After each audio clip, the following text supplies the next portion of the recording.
Hindi magandang tunog yun. Tingnan natin. Ayan, bearing yan sa loob, pre. Bearing. Lahat ng bearing sa loob.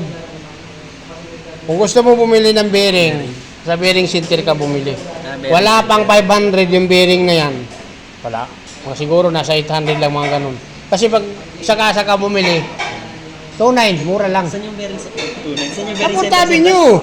Bali yan ang mga bibiling sir. Halos katabi lang yun ni Triumph. Bearing dito. Oo, bearing dyan. Bearing dito. Pati na isama mo na yung bearing dito sa torque drive bearing.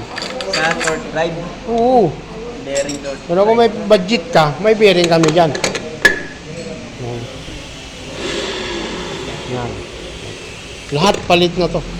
Ayan o, tingnan mo. Yung grasa kumalat to. Ayan, kaya tilang fair ba yan o, kumalat. Sobra.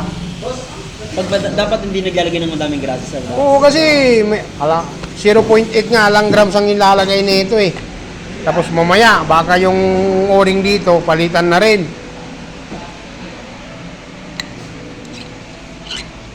Siyempre, pag kumalat yan, anong mangyayari? Mababa yung bola niya. Mababa yung bola. Oo. Anong maganda bola niya sir, Nox? Alam ko, nasa 15 grams ang ano nito eh. Standard na bola. May bearing daw dun.